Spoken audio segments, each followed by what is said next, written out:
तो बच्चों, let's see the question. A body is attached to a spring whose other end is fixed. If the spring is elongated by x, its potential energy is U equals 5x square, where x is in meter and U is in joule. Ux graph is, here we have given 4 graph.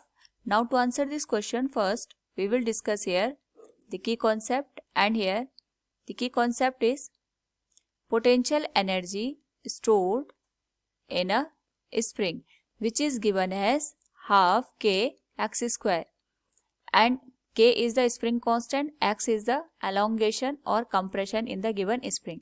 तो जब भी हम किसी spring को यहाँ पे इसकी main position से या तो कंप्रेस करते हैं या तो एक्सपेंड करते हैं, तो जो हम यहाँ पे एक्सटर्नल वर्क करते हैं वो स्प्रिंग में यहाँ पे स्टोर हो जाता है in the form of the potential energy which depend upon the material of the spring, that is के, एंड एक्स हमने यहाँ पे इसको कितना एलोंगेशन या कंप्रेशन दिया है.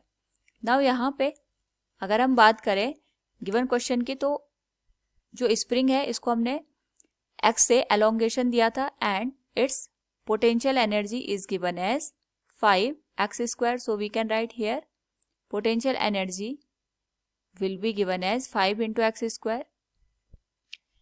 इस केस में अगर हम इस पोटेंशियल एनर्जी को x के रिस्पेक्ट में ड्रॉ करें तो वी कैन से ये हमारे पास जो पैराबोला की क्वेश्चन होती है, we can say y equals a into x square, उससे यहाँ पे कंपेयर करने पे we can say both are similar. और साथ में यहाँ पे अगर हम देखें y equals a x square या यहाँ पे potential energy equals 5 into x square, ये जो पैराबोला बन रहा है इसमें जो कॉनकैविटी है it is in the upward direction.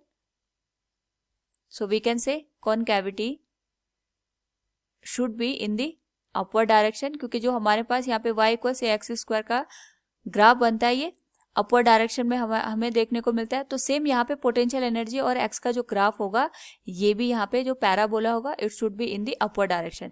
और साथ में वी कैन से यहाँ पे अगर हम ओरिजिन पे बात करेंगे दैट इज अगर x की वैल्यू 0 होगी तो उस पर्टिकुलर केस में पोटेंशियल एनर्जी की वैल्यू भी 0 हो जाएगी.